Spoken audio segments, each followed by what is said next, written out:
So when I arrived in Prague, a very good old and delightful old friend of my father, Colonel Clement, who was very First Republic, very good Czech, very elegant, very decent man, come for me at the railway station and saw that I was a bit shaken. So he gave me a becherovka.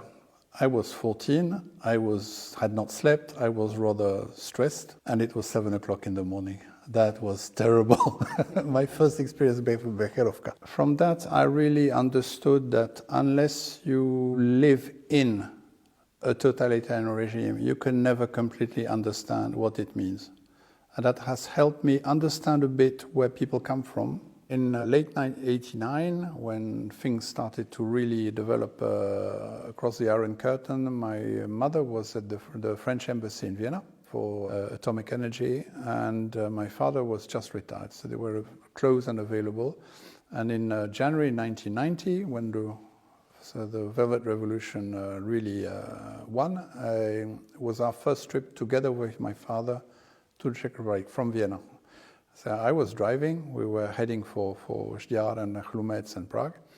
I was driving and we were talking in the car and it was joyful, and as we were getting closer to the frontier, the conversation sort of died away.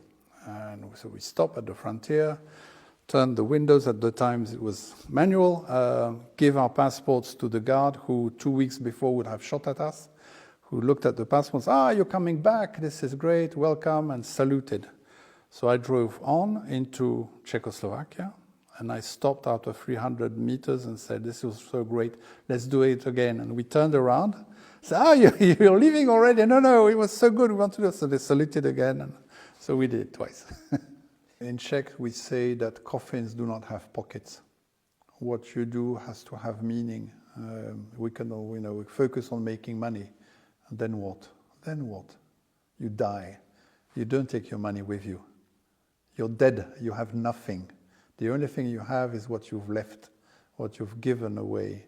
Anything that you do not give is lost.